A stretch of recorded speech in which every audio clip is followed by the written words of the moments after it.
सिर्फ 30 साल की थी नीलम जब एक कार हादसे में उसके पति की मौत हो गई।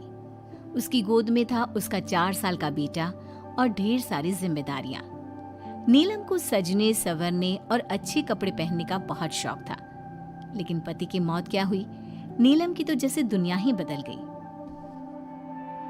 मेरे बेटे को गुजरे हुए अभी 1 साल भी नहीं हुआ और तूने गुलाबी रंग का कुर्ता पहना हुआ है।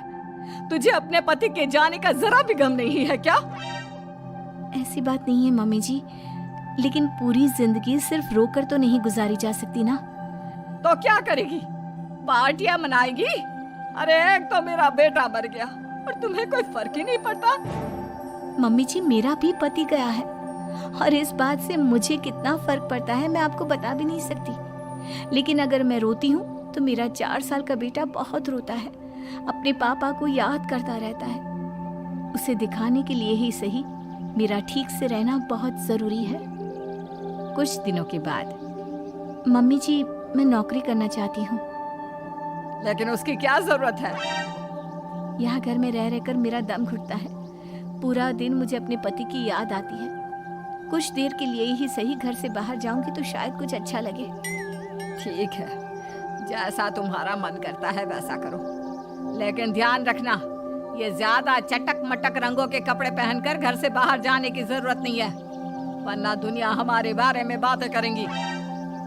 अपनी सास की बात मानकर नीलम सफेद रंग के कपड़े पहनकर ऑफिस जाना शुरू कर देती है। ऑफिस में नीलम की एक सहेली बनती है, दिव्या। नीलम, तुम हमेशा ये सफेद कपड़े पहनकर क्यों आती हो? दिखने में इतनी सुंदर हो, जॉब करती हो, तुम्हें अच्छे से रहना चाहिए। तुम्हें तो पता ही है, 1 साल पहले मेरे पति की मौत हो गई और इसीलिए मेरे ससुराल वालों ने कहा है कि मुझे सिर्फ सफेद कपड़े ही पहनने चाहिए, वरना लोग मुझे गलत समझेंगे। लोगों के हिसाब से तो अपनी जिंदगी जीना ही गलत है, लेकिन तुम कब तक ऐसे रहोगी? जो हो गया उसे भूल जाओ। मेरा भी बहुत मन करता है कि तुम लोगों की तरह रंगीन कपड़े पहनूं, अच्छे कपड़े पहनकर तैयार होकर रहूं, लेकिन फिर मोहल्ले वाले और रिश्तेदार मेरे बारे में उल्टी सीधी बातें बनाने लगते हैं। देखो, तुम जॉब करती हो, तुम्हें लोगों की बातों की परवाह नहीं करनी चाहिए। अगले दिन नीलम जाने के लिए तैयार होती है और रंगीन कपड़े पहन लेती है। ये देखकर नीलम की सास को गुस्सा आ जाता है। देखो बहू, तुम्हें समझाया था ना, अब तुम विधवा हो, तुम्हें ऐसे रंगीन कपड़े नहीं पहनने चाहिए। मम्मी जी, अगर मेरे पति की मौत हो गई तो इसमें मेरी क्या गलती? और सफेद कपड़े पहनने से आखिर क्या हो जाएगा? क्यों नहीं पहन सकती मैं रंगीन कपड़े? क्योंकि सफेद रंग विधवाओं के लिए बना है, तुम्हें रंगीन कपड़े पहनने का अब कोई हक नहीं है। तभी वहाँ पर नीलम की सहेली दिव्या आ जाती है। वो नीलम की सास की सारी बातें सुन लेती है। आंटी जी, विधवा होने का मतलब ये तो नहीं कि इंसान अपनी जिंदगी जीना छोड़ दे और रंगीन कपड़े पहन लेने से क्या हो जाएगा। एक विधवा लड़की बाकी के सारे काम तो करती है ना, खाना खाती है, घर के काम करती है, फिर रंगीन कपड़े क्यों नहीं पहन सकती? वो इसलिए ताकि विधवा होने के बाद किसी दूसरे आदमी की नजर में ना आए। अरे रंगीन कपड़े पहनेगी तो सुंदर लगेगी, फिर कल को आकर कहेगी मुझे दूसरी शादी करनी है, तब हम क्या करेंगे? हाँ तो ठीक है ना, इसमें गलत क्या है? एक विधवा को अपनी जिंदगी जीने का पूरा अधिकार होता है, नीलम को भी है। चलो नीलम, तुम यही कपड़े पहनकर मेरे साथ चलो। नीलम रंगीन कपड़े पहनकर अपनी सहेली दिव्या के साथ ऑफिस चली जाती है। कुछ इसी तरह दिन बीतने लगते हैं, लेकिन अब पति के जाने के बाद नीलम बहुत उदास रहने लगी थी। क्या बात है, तुम इतनी उदास क्यों रहती हो? देखो, नए दोस्त बनाने चाहिए, लोगों से बात करनी चाहिए। तुमने देखा ना, कितनी मुश्किल से सफेद रंग के कपड़ों से मुक्ति मिली है, और अब रंगीन कपड़े पहनूंगी, दोस्त बनाऊंगी तो समाज मुझे वैसे ही जीने नहीं देगा। इस मामले में तुम्हें समाज की परवाह नहीं करनी चाहिए नीलम। लोगों का काम क्या है? बातें बनाना ही तो है। कुछ दिनों के बाद नीलम के ऑफिस में एक लड़का आता है। उसका नाम अमर था। वो धीरे धीरे नीलम को पसंद करने लगता है और एक दिन वो नीलम से कहता है, नीलम, तुम मुझे बहुत अच्छी लगती हो, मैं तुमसे शादी करना चाहता हूँ। लेकिन अमर, मैं एक विधवा हूँ और मेरा 4 साल का एक बच्चा भी है। मैं तुमसे शादी नहीं कर सकती। मुझे तुम्हारे विधवा होने से कोई फर्क नहीं पड़ता। मुझे तुम एक अच्छी इंसान लगी और इसीलिए मुझे तुमसे शादी करनी है। लेकिन मुझे मेरी फैमिली से इस बात की परमिशन कभी नहीं मिलेगी।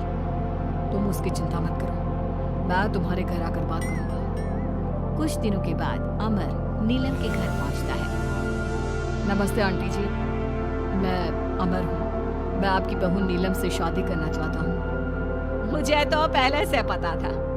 पहले तूने विधवा वाला सफेद रंग छोड़कर ये रंग बिरंगी कपड़े पहनने शुरू किए और अब तेरा चक्कर भी चल रहा है। नहीं मम्मी जी, आप गलत समझ रही हैं। मैंने ऐसा कुछ नहीं किया। अगर ऐसा कुछ नहीं किया तो फिर कौन है ये लड़का? और यहाँ हमारे घर तेरे साथ शादी करने की बात करने क्यों आया है? आप नीलम को गलत समझ रही हैं। मैं नीलम को पसंद करता हूँ और उससे शादी करना चाहता हूँ। उसने मुझसे कभी ऐसा नहीं कहा। चले जाओ हमारे घर से। हमारे यहाँ पर विधवा बहुओं की शादियाँ नहीं करवाई जाती। समझ में आई बात? अमर वहां से चला जाता है और नीलम की सास उसे बहुत उल्टा सीधा सुनाती है। कुछ दिनों के बाद पड़ोस में एक शादी होती है। वहां पर सारी औरतें तैयार होकर आती हैं। नीलम की सास भी उसे वहां पर चलने के लिए कहती है। नीलम सफेद रंग के कपड़े पहनकर अपनी सास के साथ वहां पर जाती है, क्योंकि ऐसा उसकी सास ने कहा था। पर सारी औरतें काफी सुंदर तैयार होकर आई थी। देखो तो मेरी साड़ी का कलर कितना सुंदर है, तुम्हें पसंद आया? और ये देखो मेरे कंगन, पिछले महीने ही दिलवाए थे मेरे पति ने। कितना अच्छा डिजाइन है ना? अरे तुम्हारी मेहंदी तो दिखाओ, रंग तो बहुत सुंदर आया है। लगता है तुम्हारा पति बहुत प्यार करता है तुमसे। और नहीं तो क्या। और वैसे भी ना, मुझे मेहंदी का ये लाल रंग बहुत पसंद है। अरे जरा उधर तक देखो, ये नीलम वहाँ पर क्या कर रही है? हम सबके बीच में विधवा का क्या काम? अरे इसका यहाँ होना तो मनहूसियत है। इसकी सास को इतना भी नहीं पता कि इसे यहाँ नहीं लाना चाहिए था। ऐसे सफेद कपड़े पहनकर बैठी हुई है, दूर से पता चल रहा है कि उसका पति मर गया। नीलम की सास ये सारी बातें सुन लेती है और फिर अपनी बहू के उदास चेहरे की तरफ देखती है। नीलम की सास को इस बात का एहसास होता है कि उसने अपनी बहू के साथ अच्छा नहीं किया। घर आने के बाद, नीलम, जरा मेरे पास आना बेटा। क्या हुआ मम्मी जी? मुझसे कोई गलती हुई है क्या? लो बेटा, बहुत सुंदर सुंदर और रंगीन साड़ियाँ हैं। ये सब तुम्हारे लिए। और सुनो, वो जो लड़का उस दिन घर आया था ना, क्या नाम था उसका? अमर। उसे कहना कि वो मुझसे आकर मिले। लेकिन अचानक क्या हुआ मम्मी जी? सब ठीक तो है ना? आप ये कपड़े मुझे क्यों दे रही हैं? और अमर से क्या काम है? बेटा, मेरे बेटे की मौत के बाद भी तुम मेरा इतना ख्याल रखती हो, नौकरी करती हो, पैसे कमाती हो। आज जब उस शादी में मैंने दूसरे लोगों की बातें सुनी, तब मुझे इस बात का एहसास हुआ कि विधवा होने के बाद भी तुम्हें जीने का अधिकार है। मम्मी जी, मैं कुछ समझी नहीं। देखो बेटा, जो चला गया वो चला गया, लेकिन आज के बाद तुम रंगीन कपड़े पहनोगी, खुश होकर रहोगी। और हाँ, मैं खुद तुम्हारी शादी अमर के साथ करवाऊंगी। लेकिन मम्मी जी, आप ये सब क्यों कर रही हैं? मैं तो आपके कहने पर सफेद कपड़े पहनकर शादी में गई थी। वही तो बेटा, मुझे अच्छा नहीं लगा। और ऐसा तो किसी किताब में नहीं लिखा कि विधवा होने के बाद एक लड़की को सिर्फ सफेद कपड़े पहनने चाहिए। अगर तुम ससुराल में रहकर अपनी जिम्मेदारी उठा सकती हो, तो फिर अपनी जिंदगी में सारी खुशियों पर भी तुम्हारा अधिकार है। नाचने वाली से शादी। दिनेश एक बार अपने दोस्त अमर की शादी में उसके गांव गया। दिनेश और उसके दोस्त शादी में जमकर मजे कर रहे थे। अमर की शादी में एक नाचने वाली लड़की भी आई थी, जिसका नाम था अमृता। उसका नाच देखकर वो लड़की दिनेश को बहुत पसंद आ जाती है। जब वो लड़की शादी में डांस करके वहां से जाने लगती है, तो दिनेश उसके पास जाता है। देखो, तुम मुझे बहुत पसंद हो, तुम बहुत अच्छा डांस करती हो। जी शुक्रिया, डांस की बात तो सही है, लेकिन आप मुझे पसंद करते हैं, ये बात समझ में नहीं आई। इसमें समझना कैसा? मैं तुमसे शादी करना चाहता हूँ। हाँ, आपको पता नहीं क्या, मैं नाचने वाली हूँ। और हम जैसी लड़कियों से कोई शादी नहीं करता। बहुत लड़के आते हैं तुम्हारी तरह बातें बनाने वाले, शादी के प्रपोजल्स लेकर लेकिन शादी कोई नहीं करता। कौन करेगा मुझसे शादी? मैं सच कह रहा हूँ, मैं सच में तुम्हें बहुत पसंद करता हूँ और तुमसे शादी करना चाहता हूँ। मुझे तुम्हारी बात पर बिल्कुल भरोसा नहीं। अगर तुम सच में मुझसे शादी करना चाहते हो तो अपने माँ बाप को साथ में लेकर आना। मैं तुम्हें यहीं इसी गांव में मिलूंगी, ये मेरा पता है। शादी होने के बाद दिनेश अपने घर लौट आता है। अपनी माँ के पास जाकर कहता है, माँ, मैं अमृता नाम की एक लड़की को बहुत पसंद करता हूँ, उससे शादी करना चाहता हूँ। अरे बेटा, लेकिन ये अमृता है कौन? किसकी बेटी है? कैसा घर बार है, कुछ बताओ भी। बस सीधे आकर शादी की बात कर रहे हो। वो क्या है ना, वो लड़की एक नाचने वाली लड़की है। मेरे दोस्त अमर की शादी में मैंने उसे नाचते हुए देखा था। क्या? नाचने वाली लड़की? नहीं नहीं नहीं, नाचने वाली लड़की को हम अपने घर की बहू नहीं बना सकते।